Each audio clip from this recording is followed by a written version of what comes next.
자, 오랜만에 돌아온 잉맨의 남양 특집 몇 탄인지 더 이상 세지 않겠습니다. 오늘도 박준영 씨와 함께 공포 남양 특집의 세계로 한번 빠져볼 건데요. 남양 특집의 세계로 한번 빠져보도록 하겠습니다.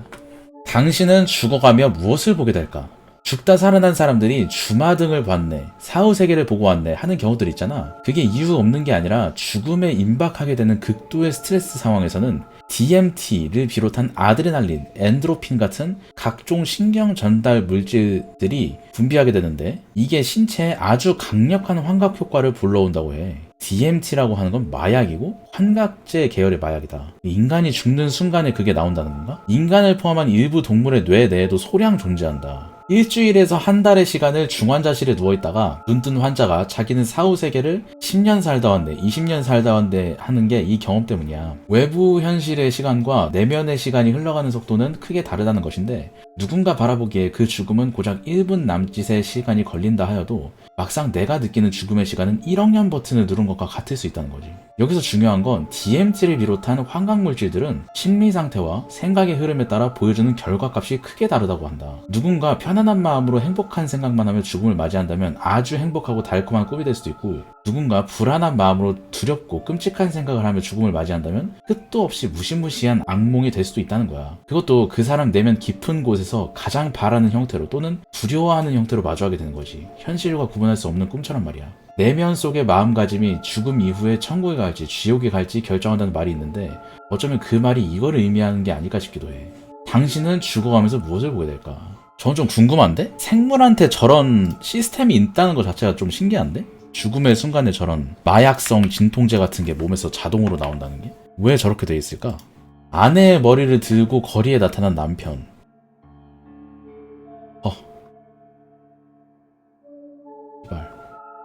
충격적인 사건은 지난해 2월 후지스탄주 아바지시에서 벌어졌다. 당시 남편 사자드는 부인인 모나를 참수한 후 그 머리를 들고 아바지시 시내에 나타났다. 남성은 한 손은 긴 칼을, 다른 한 손은 머리를 들고 있었으며 도심을 돌아다녔다. 이 장면을 담은 영상은 곧바로 언론과 인터넷을 타고 이란 전역으로 확산되었으며 수사에 착수한 당국은 남편 사자들을 체포해 살인 혐의로 기소했다. 보도에 따르면 희생자인 모다는 12살 때 사촌과 결혼해 14살의 아들을 낳았으며 이후 가칠해 터키에 머무르다가 친아버지와 남편에게 붙잡혀 다시 이란으로 끌려갔다. 이란 사법당국은 모다가 가족에게 불륜 사실을 들켜 터키로 달아난 것이라고 정했다. 불륜에 대한 처벌로 남편이 아내를 참수한 것이라는 설명으로 이는 이른바 명예살인이라는 주장이다.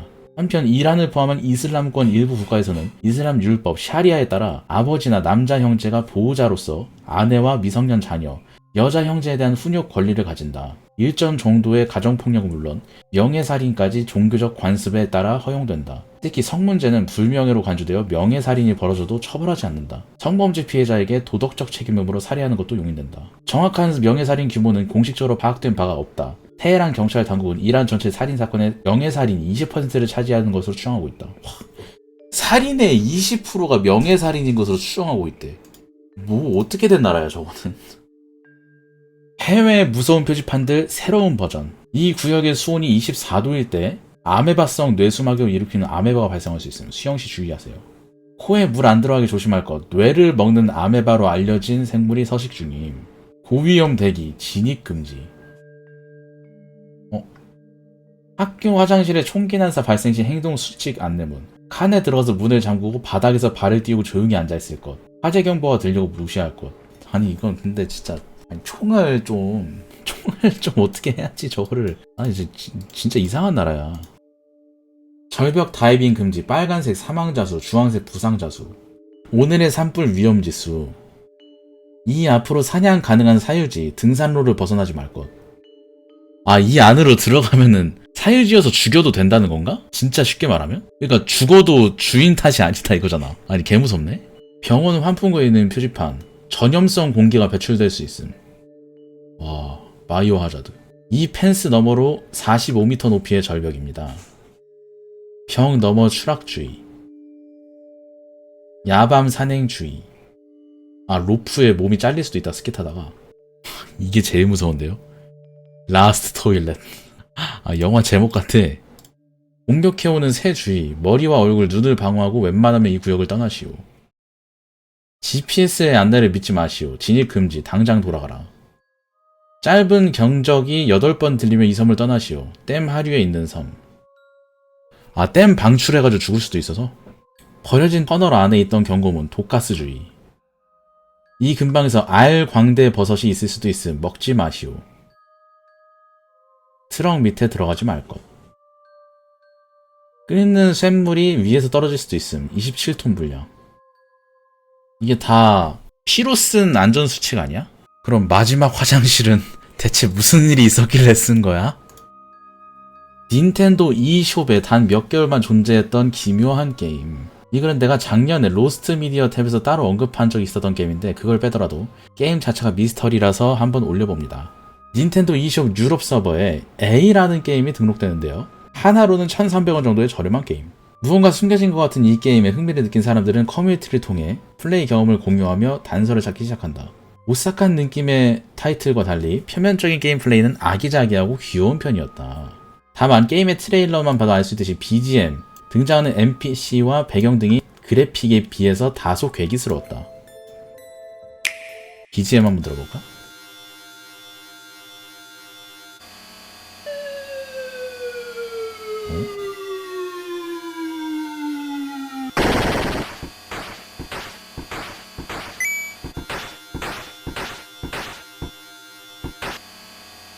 이상한데?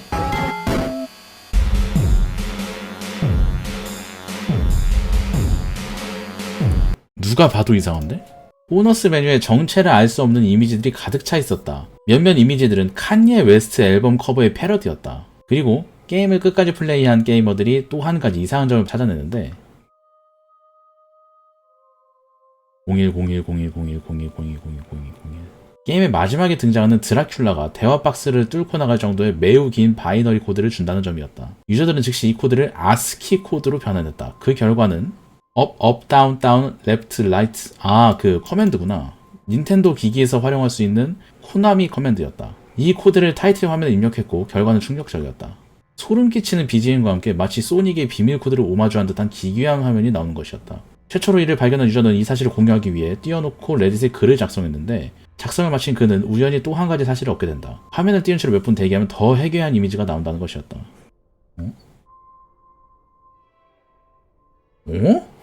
공산주의 심볼이 그려진 나치 제복을 입고 있는 마치 히틀러와 시진핑을 합친 듯한 모습의 남자가 나타난다는 것이다. 그리고 몇 개월 후 1.1 패치를 마지막으로 이 게임은 닌텐도 eShop에서 조용히 삭제된다. 가장 의문인 점은 개발자 바나나캣은 누구이며 대체 이런 게임을 스팀도 아닌 영국 닌텐도 eShop에만 출시했다는 것이다. 이 게임의 출시로부터 10개월이 더 지난 지금 바나나캣의 itch.io 계정도 밝혀져 있었다. 그는 꾸준히 게임을 만들고 있으며 총 7가지의 게임을 등록했고 대부분 플랫포머 게임이다. 근데 이 새끼 또 계정 지우고 런했음. 아니 뭐하는 사람이지? 뭐 CIA 요원인가?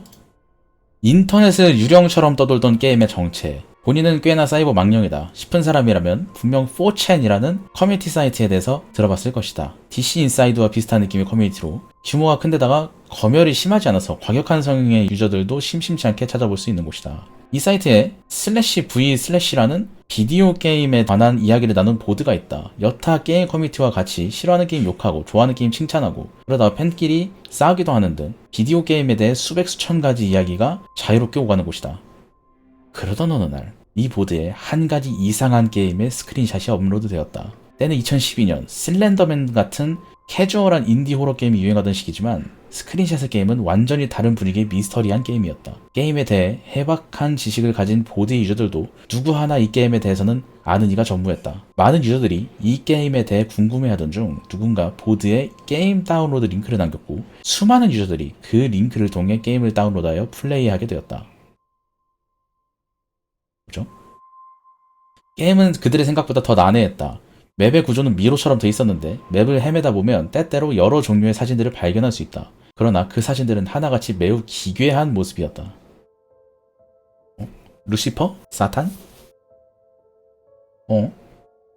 거꾸로 매달린 예수 그리스도, 사탄과 오망성, 새빨갛게 변조된 아기 등 기분 나쁘고 불쾌한 이미지들이 이곳저곳에 숨어 있었다. 유저들은 불쾌함을 참으며 이 게임을 계속 플레이했으나 아무리 게임을 뒤져봐도 출구나 단서를 찾을 수 없었다. 그렇게 며칠이 지나며 일부 유저들은 이 게임이 그저 괴짜가 만든 관심 끌기용 게임이라고 의심하기 시작한다. 또 얼마가 지난 후 게임의 다운로드 링크를 게시했던 사용자가 보드에 엄청난 글을 추적했다. 게임을 플레이했던 유저들의 사진, 플레이했던 사람들의 사진?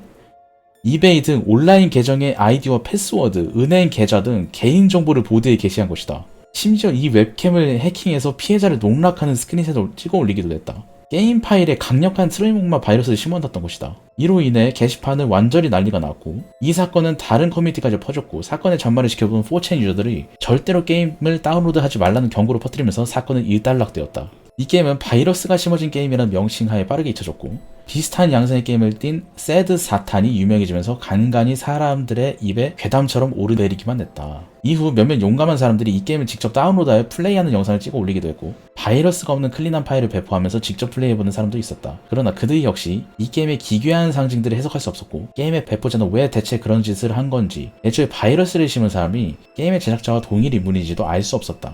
그렇게 시간이 흘러 사건이 일어난 지 11년 후 2023년 또 다른 커뮤니티 사이트인 레딧에 게임의 실제 제작자가 등장한다. 레딧의 한 유저가 로스트보이 파일의 실제 게임 파일과 플레이 영상을 찾아냈다는 글을 올렸는데 유저들이 댓글로 게임에 대해 이야기를 나누던 중 291837120이라는 닉네임의 유저가 자신이 그 게임의 제작자라면서 자세한 이야기를 시작한 것이다. 게임은 원래 트로이목마 바이러스가 아니었어요. 전 2012년 슬렌더맨 게임이 출시한 지 얼마 뒤에 이 게임을 만들었고 이런 게임처럼 인터넷에 엄청나게 퍼질 수 있을 만한 무언가를 만들고 싶었어요. 그런데 누군가 제가 올려둔 링크를 다른 링크로 바꿔버리고 거기에 바이러스를 심어줘 버린 거예요. 제 트위터에 게임에 대해 엄청나게 많은 이야기를 적어뒀습니다. 제가 이 게임을 만들었습니다. 저건 원본 링크가 아닙니다. 의도적으로 뭔가 숨어있는 것처럼 만든 거에 해결할 수도 없습니다. 이후 그 자신의 닉네임이 롭이라고 밝혔고 프랑스 유튜버와의 인터뷰에서도 이 게임은 결국 사람들에게 괴담처럼 퍼뜨릴 목적으로 만들었던 아무 의미도 없는 숨겨져 있는 게임이라는 것을 확실히 밝혔다. 트로이목마는 다른 사람이 심은 거라고? 그러면은? 그냥 어그로 끌기용으로 만든 건데 어떤 사람이 그거 악용한 거다? 도구라고 사실 저 사람이 바이러스까지 다 퍼뜨린 거라면? 너무 꼬름한데? 탈북민 분께 들었던 장숙, 풍습설. 옛날 함경북도 온성 지역에 제가승이라는 무리가 살았다. 2000년대쯤 사실상 사라졌는데 이들은 북한 내에서도 차별 대상이 되는 사람들이라 따로 마을을 짓고 살았다고 한다. 그런 마을은 대부분 산속 깊이 위치해서 왕래가 어려웠지만 일제의 지방제도 개편 당시 근처의 다른 구역이랑 완전히 통합시켜버렸다. 그래도 차별은 여전해서 그 후손들은 함경도 사람 취급도 안 해줬다고 한다. 이건 내가 들은 제가승 이야기. 온성에는 제가승 마을이 두 곳이 있었는데 그곳 한 곳에 장숙이라는 풍습이 있었다고 한다. 이게 이름이 왜 장숙인가는 모르겠는데 체록 당시에 장숙이라는 이름의 아이가 최초의 장숙이라서 라고 듣긴 했다. 그러니까 이게 무슨 풍습이냐면 마을 사람 중에 하나를 장숙으로 지정하면 그 장숙은 몇 년에 한 번씩 누군가를 죽여야 한다.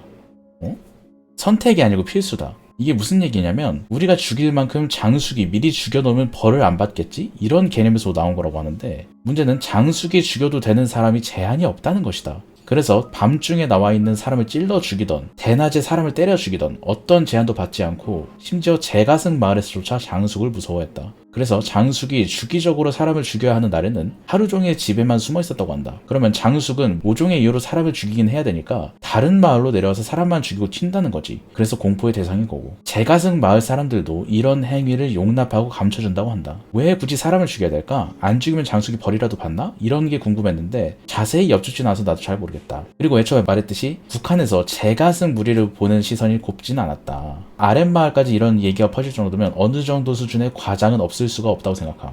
제가승과 장숙? 그러니까 제가승이 승려 이런 거 아니야? 출가하지 않고 집에 머물며 돌을 닦는 승려? 이건 뭐지? 함경도 여진족마을 제가승촌을 아시나요? 장숙. 이거는 찾기 어려운데? 믿거나 말거나 한 썰이 있다고 합니다. 20세기의 위험한 장난감들. 알프레드 길버트. 이 아저씨에 대한 내용은 존나 유명하니까 이 아저씨는 패스할 거다. 누군지 잘 모르겠는데. 어쨌든 직접적인 사진이라든지 그런 건 없지만 잔인한 묘사가 들어갔으니 주의 바란다. 20세기의 장난감이래요. 이게 뭐죠? 파워마이트 장난감 공구 세트. 이 장난감은 공구들을 아이들 손에 맞게 작게 만든 버전인데 우리가 아는 공구 마냥 실사용 가능했다. 드릴, 절삭기, 전기톱 등등이 들어가 있고 그 탓에 아이들이 손가락이 절단되는 사고도 있었다고 한다. 장난감 자체가 인기가 없어서 얼마 안 가서 사라졌다고 한다. 예? 아 그냥 사이즈만 줄인 전기톱 이런 거야 그러면은? 오스틴 매직 피스톨. 누가 보면 헤어드라이기 같지만 일단은 장난감총이다. 이건 탄화 칼슘과 물을 섞어서 폭발하는 방식으로 발사되는 그건데 요즘 같은 세대에서 이런 방식을 사용하는 경우는 멧돼지를 쫓아낼 때 쓰는 카바이드 포금기가 있다. 쏠 때 나가는 불꽃도 그렇고 공이 빠르게 날아가서 최소 타박상, 심한 화상까지 입다 보니까 얼마 안 가 사라지게 됐다.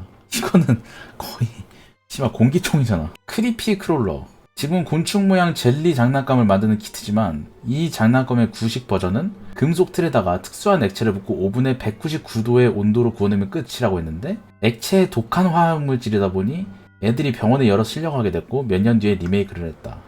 아쿠아 도츠. 내가 알기로는 10년 전쯤인 걸로 아는데 비즈 관련된 장난감이다. 이게 왜 금지됐냐면 구슬의 코팅 물질 중에 GHB, 우리 쪽은 이미 물뽕이라고 불리는 마약 성분이 들어가서 금지된 장난감이라고 한다?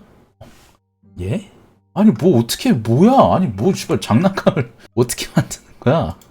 이해할 수 없는 책 산해경. 알 사람은 아는 고대 중국의 신비서적입니다. 산해경의 내용은 동서남북 중에서 한쪽으로 땡땡리를 가면 땡땡산이 있고 산에는 땡땡이라는 요괴, 요물, 짐승이 산다. 그 짐승은 무슨 재주가 있고 이 짐승을 먹으면 사람은 어떻게 된다 라는 이야기가 절대 다수이다. 이 책은 이런 단순한 신비서적으로 볼 수 있지만 가장 큰 미스테리는 저자가 미상이라는 거다. 하지만 이 미스테리가 매력적이며 기묘한 이유는 그 작성 연도조차 정확히 알 수가 없으나 상나라나 주나라 시기로 강력하게 추정된다는 것이다. 또한 여기에 더해서 산해경은 진시황의 분서갱유로부터 살아남은 서적이라는 점이다. 진시황이 사상통합 등을 이유로 여러 학자들과 학술서를 불태웠다는 것은 사마천의 사기에도 실려있는 유명한 사실이다. 그런데 생각해볼 점이 있다. 산해경은 말 그대로 요괴나 요물을 다루며 산악과 해양 등의 자연지리를 다루지만 진시황이 분서의 목록에서 배제한 실용적 가치가 있는 서적인가? 그러니까 진시황이 분서갱유, 선비들을 다 땅에 묻고 책들을 불태우고, 왜냐면 그 자기들만 통합된 시스템을 원했기 때문에 실용적인 것에 위배되는 그런 책 같은 것들을 싹 다 불태웠거든요. 근데 산해경은 왜 안 태웠을까?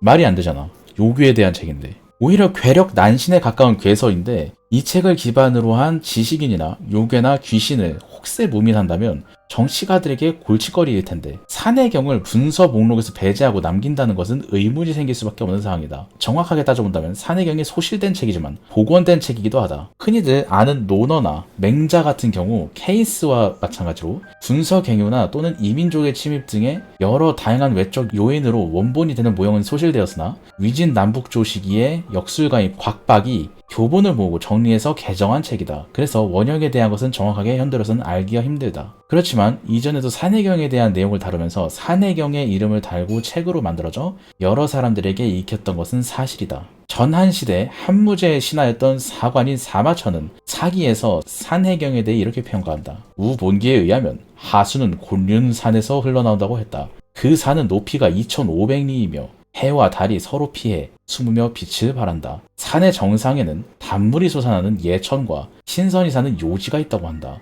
장건이 대하의 사신으로 다녀온 뒤 황하의 근원을 알아냈으니 어찌 곤륜산을 본 사람이 있었겠는가. 두 주의 산천에 관한 기록은 상서의 기록이 사실과 가깝다. 우봉기나 산해경에 기록되어 있는 기이한 사물에 대해서는 나는 감히 말할 수 없노라. 한무제 시기의 인물인 사마천도 산해경을 읽었지만 그 기이함을 수상쩍게 여겨 사기에는 특별히 다루지 않았다. 결국 산해경의 저자에 대해서는 인간설화가 덧붙여지게 된다. 전통적으로 중국에서는 삼황 5제 시기에 우임금이 시수 사업을 하기 위해 기술하였다던가 우임금의 신하인 백익이 지원했다던가 하는 전설적 요소들을 가미한 일화가 전해진 것이 바로 그것이다. 그런데 산해경의 내용이 정말로 전부 허구이고 무가치할까? 라는 의문이 있을 수도 있다. 왜냐하면 일단 산해경의 일부 내용은 정말로 고대의 사실을 다루고 있기 때문이다. 대표적인 예시로 고조선의 존재를 다루는 최초의 중국 서적이라는 역사적 의의를 가진다? 동해 안쪽 북해 모퉁이에 조선과 천독이라는 나라가 있다. 그 나라 사람들은 물가에 살며 남을 아끼고 사랑한다. 산해경 18권 해내경. 청고국이 그 북쪽에 있는데 그곳에는 여우가 산다. 4개의 발과 9개의 꼬리를 가지고 있다. 혹은 조양의 북쪽에 있다고 한다?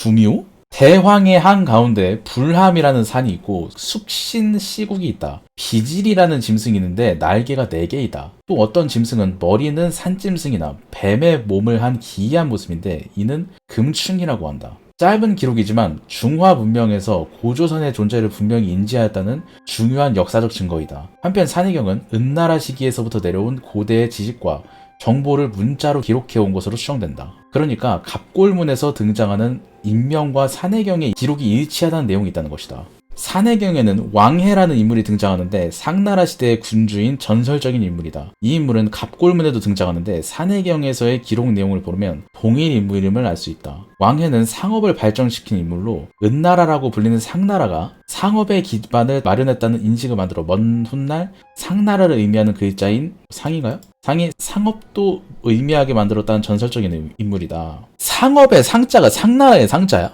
그는 우차, 소가 끄는 수레를 발명했다고도 여겨지나 유역이라는 나라로 이주하였는데 그 나라의 수장이 면신이라는 자가 왕해의 수레와 소를 탐하여 그를 죽여버리고 그 재물을 차지하였으나 왕해의 뒤를 이은 임금이 유역을 정벌하고 면신을 쳐 죽였다고 기록이 되어 있다. 결론적으로 볼 때 산해경은 고대의 지식을 전승해온 일종의 입문서적이면 부정할 수 없다. 그렇지만 현대의 고대학과 역사학이 아무리 발전을 했다지만 이 책을 정확히 누가 작성했는지 그리고 이 책이 왜 썼는지에 대해서는 오리무중이다. 현재까지 학계에서는 고대 중국의 무당들이 정보 공유를 위해 사용한 지침서이다. 제후와 황실의 여러 기록을 합쳐서 만들어진 지리서적이다. 그 추측이 난무한다.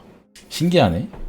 허지용이 악플러를 직접 만나고 쓴 글. 허지용 씨가 이제 칼럼니스트였나요? 작가였나? 칼럼니스트. 사흘 전일이다. 1년 넘게 진행되어 온 송사 하나가 마무리되었다. 인터넷 커뮤니티와 극우 사이트에 나에 대한 황당한 글을 지속적으로 올려온 사내가 있었다. 흔한 일이니 그냥 넘기려 했다. 그러나 글의 내용이 지나쳤고 내가 저질렀다고 주장하는 죄질도 사회에서 격리되어야 할 만한 악성이었으며 무엇보다 글을 꾸준히 지속적으로 올리는 게 문제였다. 한 번은 경찰서에서 사내를 만난 적이 있다. 변호사는 대질할 필요가 없다고 했다. 하지만 나는 내 눈으로 꼭 한 번 사내를 보고 싶었다. 사무실에서 사내를 기다리면서도 나는 사과를 받고 싶다. 사과를 받고 소송을 철회하자라는 생각을 했다. 여러 가지 생각을 하고 있는데 문이 열리고 사내가 들어왔다. 사내는 눈이 엄청나게 컸다. 키가 나만하고 시꺼멓게 탄 얼굴에 너무 큰 눈을 두리번거렸다. 나는 이런 일을 벌이는 사람은 의외로 평범하게 생겼을 것이고 그런 평범한 의외성이야말로 삶의 원리라고 생각했다. 그런데 이 사내는 이토준지 만화에서 튀어나온 사람 같았다. 아저씨가 나를 어디서 언제 봤다는 거냐? 이유가 뭐냐? 사과하고 싶은 마음은 들지 않느냐? 말을 다 하고 사내의 입이 열리기 기다렸다. 남자는 그 큰 눈을 거의 깜빡이지도 않았다. 마침내 입을 열었다. 불이 봤잖아요. 그걸로 끝이었다. 나는 믿을 수 없다는 심정이 되어서 사무실을 나섰다. 동시에 이상한 기분이 들었다. 남자의 태도가 너무나도 확고했기 때문이다. 혹시 내가 범죄를 저지르고 기억에서 지워버린 게 아닐까? 일어나지 않은 일에 대한 죄책감인지 공포인지 도무지 알 수 없는 감정이 밀려들었다. 사흘 전 사내가 10개월의 실형을 처했다는 통보를 받고 나는 참 복잡한 신경에 빠졌다. 사내는 왜 내게 사과하지 않았을까? 이 사내는 형을 살기보다 병원에 보내줘야 되는 게 아닌가? 10개월 후 세상 밖으로 나오고 있다면 나는 찾아오지 않을까? 근데 이 관상론을 믿진 않는데 극한의 관상들이 있긴 하거든요. 약간 눈이, 저는 보통 그런 것 같아요. 눈에 초점이 없다? 아니 눈빛이 이상하다. 안광이 이상하다. 눈이 죽어있다. 그것도 관상으로 쳐야겠죠? 혐짤 없고 약혐 없습니다. 소름 끼칠 정도로 열심인 인터넷 분탕. 오싹오싹 깽판 쳤던 똥빌런 신상 털다가 발견하는 것. 군대가 사람 정신병 걸리게 한다던데 내가 딱 그거인 듯? 닉네임 똥빌런. 스케 시절 군대에서 전역한 님붕이인데 군 생활할 때 너무 심심해서 고민 좀 하다가 18시 이후 개인정비 자유시간 때 행정반 좌측 화장실에 몰래 들어가서 화장실 변기 칸막이 문 닫은 후 일부러 변기 말고 변기 커버 위에 똥 싸놓고 몰래 빠져나오면 개인정비 끝나고 청소 시간에 거기 화장실 청소 담당이 후임이나 선임이 내가 변기 커버 위에 싸놓은 똥 대신 치워주는 거 몰래 구경하는 걸로 정신적 쾌감 느꼈는데 들키지 않고 전역한 이후에도 영화관이나 병원 화장실 들어가서 몰래 변기 바닥에 똥 칠해놓고 치우기 힘들게 변기 커버 위에다가 일회용 장갑으로 똥칠하고 나오면 나중에 거기 화장실 청소하는 할머니가 내가 싸놓은 배설물 자기 손으로 얼굴 찡그리며 대신 치워준 걸 구경하면 군 시절 그 취미 생각나서 계속 하게 되더라. 도태 옐러인 건 알았는데 이 새끼 완전 정신병자였잖아. 국민신문고에 신고하기 잘했네. 도태 갤러리. 네이버 7년간 똥사진 테러로 적을 진짜 늘리긴 했는데 최근 똥빌런 유저의 닉변 대싹 뒤로 검거에 어려움을 겪고 있어. 그러니까 네이버 카페나 그런 데다가 자기 똥사진을 그렇게 올린대요 이 사람이. 심지어 침착맨 카페에도 똥사진 올리는 씨발놈의 새끼 강퇴함. 개새끼가 납두니까 한도 끝도 없어. 미친놈의 새끼야 씨발놈. 똥사진 올렸는데 또 준내 길어가지고 물음표 같더라고. 리들러인 줄 알았어. 카페 수백 군데 다니니까 슬슬 고소각하려는 인원도 늘어나서 좀 쫄리지만 어차피 나는 도태된 인생이고 인생의 낙이 네이버 유저들에게 내가 쌓아놓은 똥 사진을 보여주면서 노는 게 취미라 인실족 당해도 이미 중독이 돼버려서 만약 저걸로 경찰 실속 날라오면 변호사 말대로 위법성 아닌 것만 입증할 생각이다. 아니어서 고객님, 고객님께서 지속적으로 배설물 사진 올려 불쾌함을 주고 있다는 신고가 반복적으로 접수되고 있습니다. 똥 사진 올리는 도태된 인생이지만 그래도 네이버 계정 영정 먹을 때마다 러시아에서 비실명 계정 돈 주고 사서 계속한다. 아니 왜?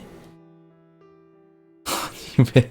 똥 도배 계정 만드는 하루 지출 16,000원. 아까도 썼지만 변호사 말대로 위법이 아닌 선에서만 활동하는 거라 부계정 만들 때 실명 인증이 된 계정이 아닌 해외에서 만든 비실명 계정으로 하면 불법이 아니다. 염끌 같던 똥빌런 개인데 네이버는 배설물만으로 딴지 건 게 아니다.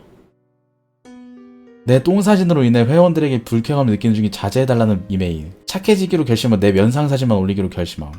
본인의 수염 여드름 사진 막 이런 거 진짜.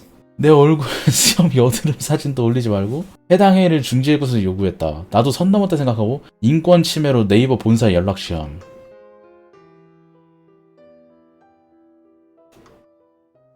네이버도 면상 사진과 배설물 사진은 표현의 자유에 해당한다고 판단하여 부계정 본계정 포함 145개 영정 풀어줌. 아 진짜 씨발. 아니 왜 이러고 사는 거야?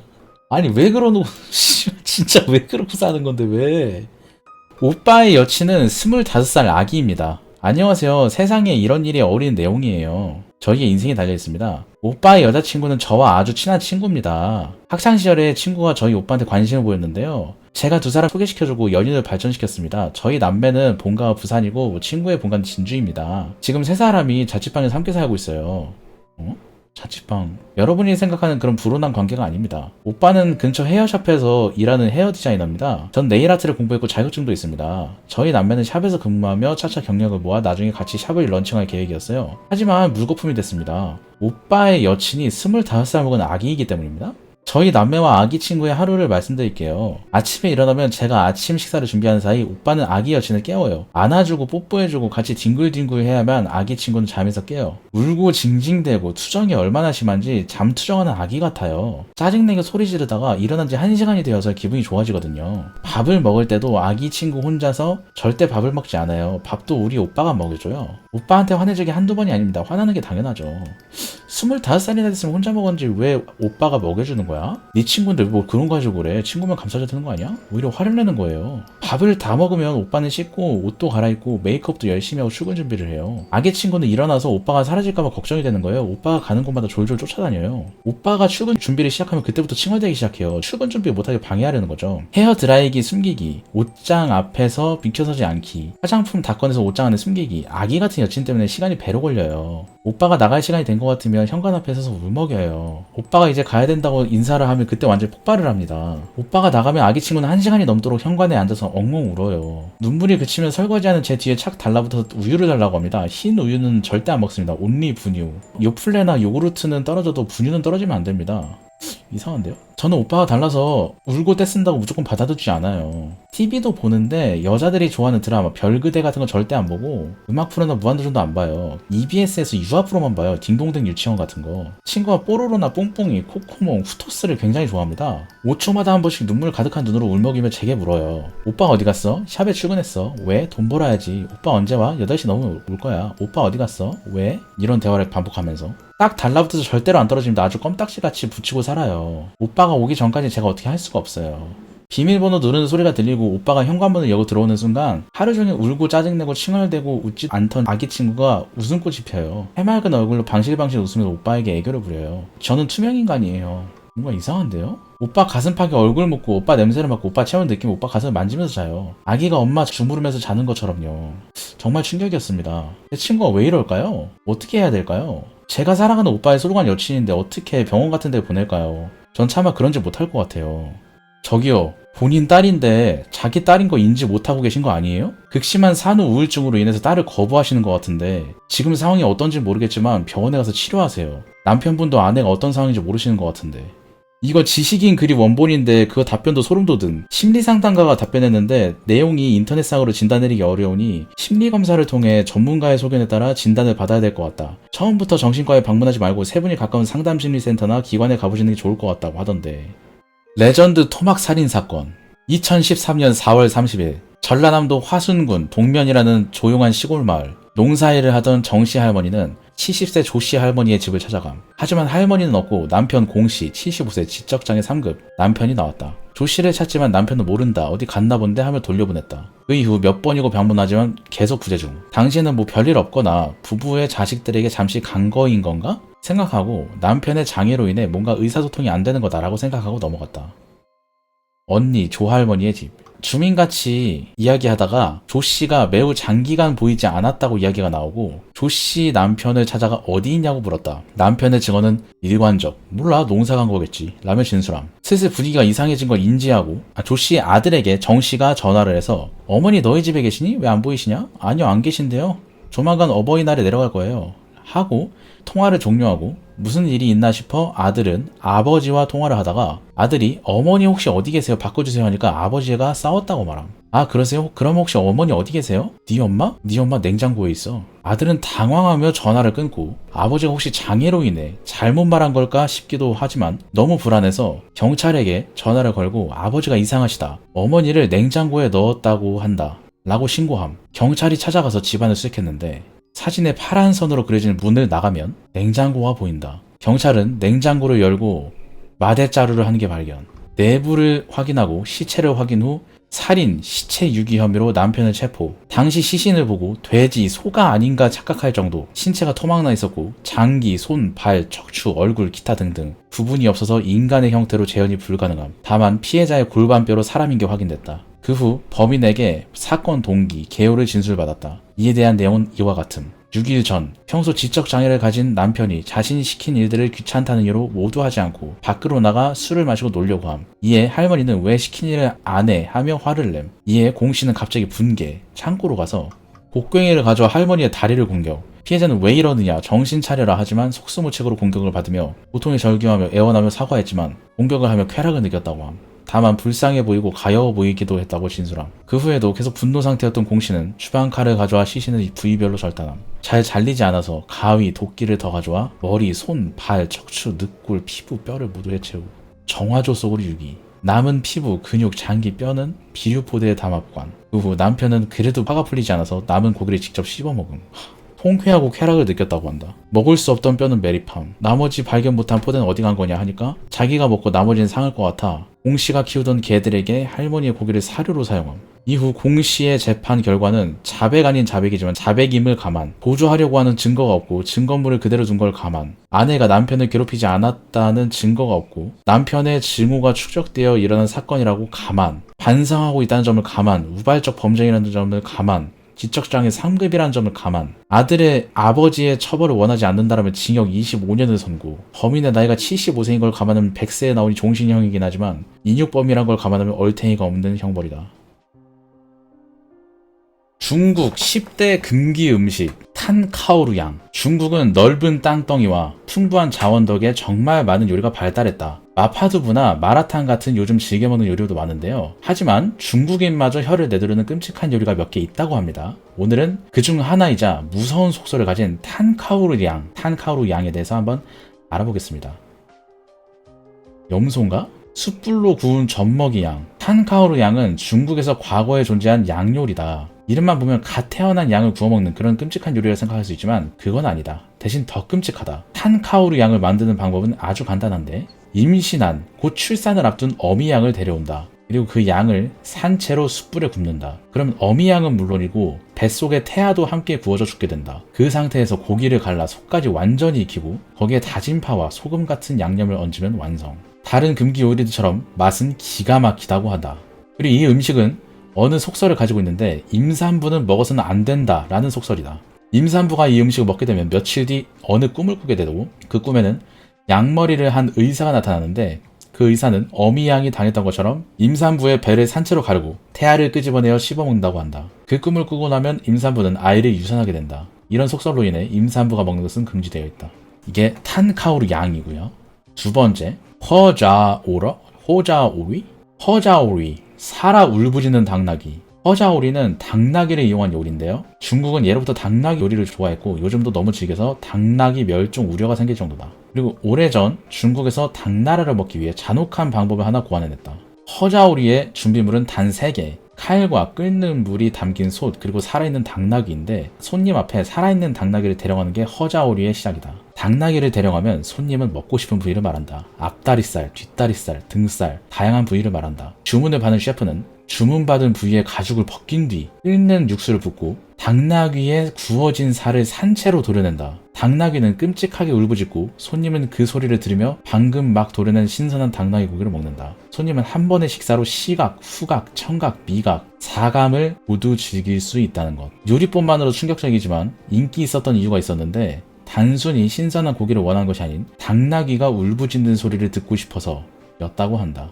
근데 이게 좀 좁은 범위로 보면 우리나라 사람이 산낙지 먹는 약간 비슷한 거 아니야? 쟤네들은 그냥 그걸 포유류로 옮긴 거지.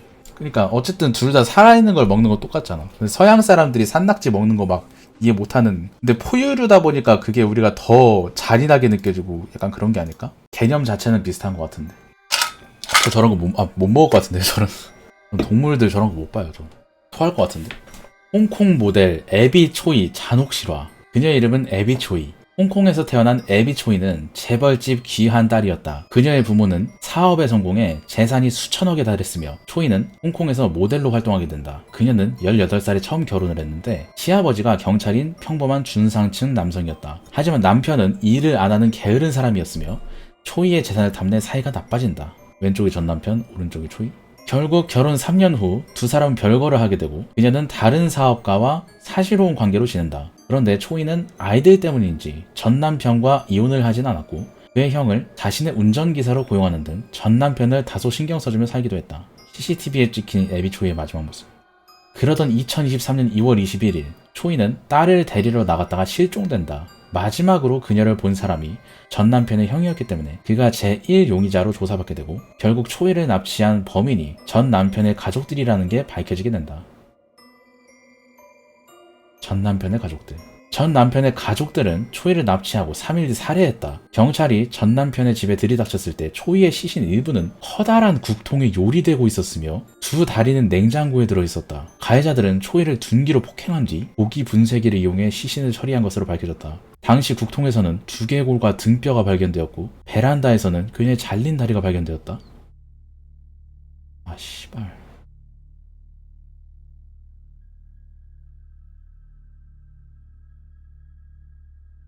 그들이 범행을 일으킨 이유는 초이가 홍콩 부촌인 카브리힐에 167억 상당의 아파트를 가지고 있었는데 세금을 줄이기 위해 시아버지의 이름으로 명의 신탁을 해두고 전 남편의 가족들을 거기에 살게 해줬다. 그런데 초이가 이 아파트를 팔고 다른 집을 구해주겠다고 하자 시댁이 반발하다가 결국 범행을 저지른 것이다. 경찰인 시아버지가 범행을 주도했다고 알려졌다. 10년 전 있었던 집단 광기. 타블로는 스탠포드 대학을 조기 졸업한 천재 이미지로 방송계 및 음악계에서 유명해지면서 방송 활동을 했다. 2010년경 미국에 거주한다는 익명의 남자로부터 타블로의 모든 학위와 커리어가 거짓, 조작이라는 주장을 하며 타블로에게 진실을 요구합니다. 타진요 카페를 개설. 회원수가 무려 1만 명. 의혹이 쏟아지자 타블로는 타진요의 주장에 반박을 했다. 타진요는 타블로의 주장이 증거가 없다며 다시 반박. 타블로가 스탠포드대 학위 증명서, 졸업장, 졸업 사진들을 공개. 타진요는 모두 조작이라며 반발. 여기에 타진요 회원수 10만 명 돌파. 이게 그냥 말이 안 되는 거야. 타블로 측은 직접 방송사를 통해 스탠포드가 부학장, 교수, 학교 증언까지 받은. 타진요 측은 전부 타블로가 돈으로 매수한 자들이라고 증거가 불충분하다고 주장. 가족 및 배우자에게 악플을 쏟아낸과 동시에 이때 타진요 회원 20만 명 돌파. 타블로 타진요 고소 법원 타블로의 손을 들어줬다. 타진요 회원들은 판사도 돈에 매수된 사람이라고 생각. 상황이 나빠지자 미국에 있던 카페 운영자는 20만 회원을 둔 카페를 팔고 잠적함. 검찰 조사 결과 성적 증명서, 문서 감정과 출입국 조회, 당시 재학생 참고인 조사 등 타블로가 스탠퍼드대 학사와 석사 학위를 정상적으로 취득한 사실을 확인함. 2013년 타진요 회원 9명을 유죄 선고로 받음. 타진요 타블로 힐링 캠프에 구역질 난다. 힐링 캠프 니들 가슴에 손을 얹고 방송해라. 힐링 캠프 와. 스탠포드에서 직접 졸업생 맞다고 인정해줬지만 여전히 눈 가리고 비난. 스탠포드 동문회 횡사. 중립기여의 중요성과 사람은 자기가 믿고 싶은 대로 믿는다라는 걸 보여주는 사건. DC에서 난리난 공포의 파주산. DC 인사이드의 미국 정치 갤러리와 미스터리 갤러리를 완전히 뒤집어 놓은 이슈가 있었다. 이 두 갤러리는 연관 검색어에 조현병이 나올 정도로 유저들의 성향이 음모론을 깊게 신봉하는 특징들이 있었는데, 이번 이슈는 결코 허황된 음모론이 아니다. 너무나도 무시무시하고 기괴한 일이 실제로 한국에서 벌어지고 있다. 주인공은 강남을 근거지로 두는 VVIP 사교클럽 오메가클럽. 기존 회원이 2인의 추천이 있어야만 가입이 가능하고, 정해진 티오 때문에 가입 대기 시간이 2년에서 3년에 달하는 그야말로 VVIP 사교클럽이다.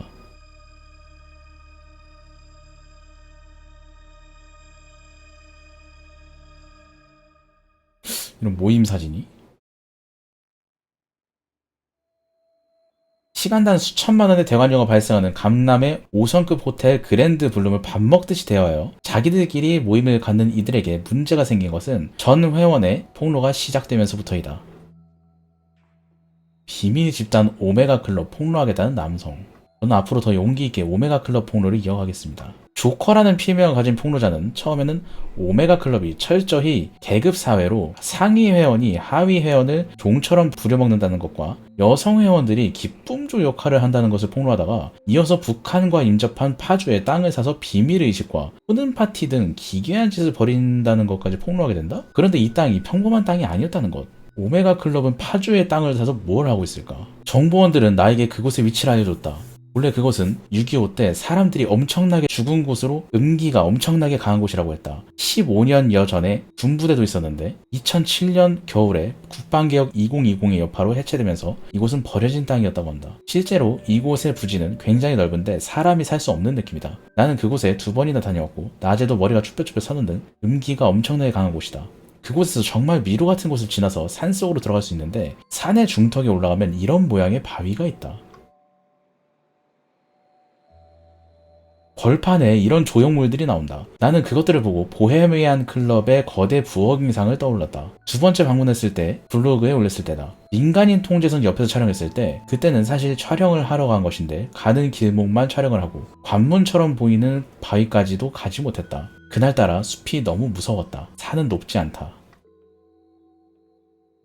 이곳을 뚫고 지나가야 바위가 나오는데 이날 너무 오싹한 기분이 들어서 더 갈 수가 없었다. 음기가 엄청나게 강한 곳이라고 하는데 정말 실제로 그렇다. 나는 지금도 사진만 봐도 무섭다. 어쨌든 처음에 갔을 때 나는 이곳을 지나 오메가 클럽 로고가 새겨진 사람 크기만한 바위와 그것을 지나 오메가 클럽 로고가 만들어진 여러 조형물들과 사람을 매달 수 있는 단두대를 보면서 여기서 오메가 클럽 로열 회원들이 충성심을 강화하는 여러 가지 의식을 거행했다는 정보를 믿을 수 있게 됐다. 오컬트 그 자체였다. 나는 어제 오늘 다시 그곳에 방문해 사진으로 그 기괴한 것들을 담아오고 싶었지만 발길이 떨어지지 않았다. 대신 이 기괴한 곳의 위치를 폭로하겠다. 당신 용기가 있다면 내가 본 모든 것을 볼 수 있을 것이다. 자유로에서 문지리 535 카페 길로 들어가 에스파시오 풀 빌라로 지나면 폐허가 된 공사 현장과 공장들이 보이고, 그 뒤로 넘어가야 탁 트인 땅과 낮은 산의 입구가 있다. 조커는 음기가 너무 강한 이곳에 자신이 가지도 못하겠다며 대신 이곳의 위치를 지도에 공개했고, 이곳에 가면 볼 수 있는 클럽의 조형물들과 비석 등을 얘기했다. 그러자 DC인들은 조커를 비난하게 되는데, 조커 진짜 관종이다. 민간인 통제선 만들었어. 안티 오메가 클럽? 이때 조커의 하루 블로그 방문자 수는 5,000명에 달했고, 조커는 댓글로도 엄청난 욕을 먹게 된다. 유명 사교 클럽을 재물로 거짓말로 어그로 끈다는 것. 나를 화교라고, 겁쟁이라고, 관종이라고 하던 사람들, 존재하지도 않는 것을 초딩처럼 그려놨다고 하던 사람들, 내가 본 게 사실이면 증명하라는 사람들, 용기가 없어서 지도를 올려도 가지도 못하면서 나를 비난만 하던 사람들. CG 아니야? 포토샵? 다음날 조커는 이곳에 방문해 실제로 그림으로 그렸던 비석 사진을 인정한다. 이때 DC의 두 갤러리는 뒤집어졌고, 조커는 이 비석 뒤 숲을 헤치고 20m만 지나가면 조형물들이 나오는데 너무 공포스러워서 이 사진만 찍고 돌아왔다고 한다. 이 비석을 지나 풀숲과 나무들을 헤치고 들어가야 어제 말한 조형물들이 나오는데, 비석에 가까이 다가갈수록 몸이 사시나무 떨리듯 떨리기 시작했다. 한 번도 느껴본 적 없는 오싹하고 두려운 감정에 혼이 나가는 기분이었다. 억지로 들어가다가 죽을 것만 같은 느낌? 결국 돌아서 나오고 말았다. 산을 내려오는데 환청까지 들렸고 정말 이상하고 으스스한 느낌이었다. 하지만 집에 돌아와서 안정을 취하니 아쉬움이 남는다. 저 비석 뒤로 20m만 갔으면. 이때부터 여러 DC인들이 밤낮을 가리지 않고 친구들끼리 모여 이곳을 찾는데 대부분의 후기에서 공통된 부분이 이 산에 오르기만 해도 다리가 후들거릴 정도로 음기가 강해 낮에는 도저히 위로 올라갈 수 없다는 것과 용기 있게 어느 정도 올라간 이들이 본 것은 붉은색으로 칠해져 있는 클럽 로고가 그려진 컨테이너인데 집 근처라 가봤는데 진짜 조커 말대로 음기 엄청 강하고 조커가 말한 곳 근처에도 못 가고 돌아왔다. 컨테이너 박스가 있는데 오메가 클럽 문양이 있어서 어떤 놈이 장난쳤나 하고 가까이 가봤는데 저거 피였다. 피 냄새남. 사진만 찍고 바로 도망오? 미정겔에 아무것도 없다고 해서 혼자 가봤다가 정말 놀랐습니다. 일단 여기 부지 자체가 음기가 너무 강해요. 낮에 가도 기분이 정말 묘하게 안 좋습니다. 저기 컨테이너 안에 뭐가 있을지 궁금한데 근처에도 갈 수가 없습니다. 집에 와서 어머니께 말씀드리고 사진을 보여드렸더니 어머니네 집안이 대대로 신기가 있다. 저한테서도 음기가 뿜어져 나온다고 다시는 저희 가지 말라서 몸에 팥까지 뿌리네요. 절대 가지 마세요. 이번에 느낀 건데 역정보가 상당하네요. 미정겔 보고 정말 아무것도 없다고 생각하고 가본 거였습니다. 저곳에 가지 못하게 하려고 누군가 노력 많이 하는 것 같습니다. 근데 정말 실제로 안 가시는 게 좋습니다. 이 컨테이너까지 올라간 사람도 2명밖에 안 되고 이곳을 넘어가야 비석이 있고 그 뒤에 조형물이 있는데 대부분의 후기가 산에 발만 들여도 집에 돌아가고 싶다는 것. 저 컨테이너 안을 열어봐야 에서부터 시작해서 강남 사교 클럽들이 파주의 넓은 땅 부지를 사서 도대체 뭘 하냐는 의혹까지 곧 이 클럽 이것저것 문제가 생길 것 같은데 상위 클럽 상위 회원들은 권력이 너무 센 놈들이라 두고 봐야 될 것 같아. 근데 이거 너무 빠지면 또 진짜 미정겔 아저씨도 될 수 있어가지고 익명 방송 오메가 클럽에 대한 파헤칠 생각이 전무하며 커뮤니티에 있는 글이 읽는 것에 불구하면 제발 한번 말해주세요. 어쨌든 여기까지가 익맨의 남양 특집 시간이었습니다. 재밌게 보셨다면 좋아요, 구독, 댓글까지 부탁 좀 드리겠습니다.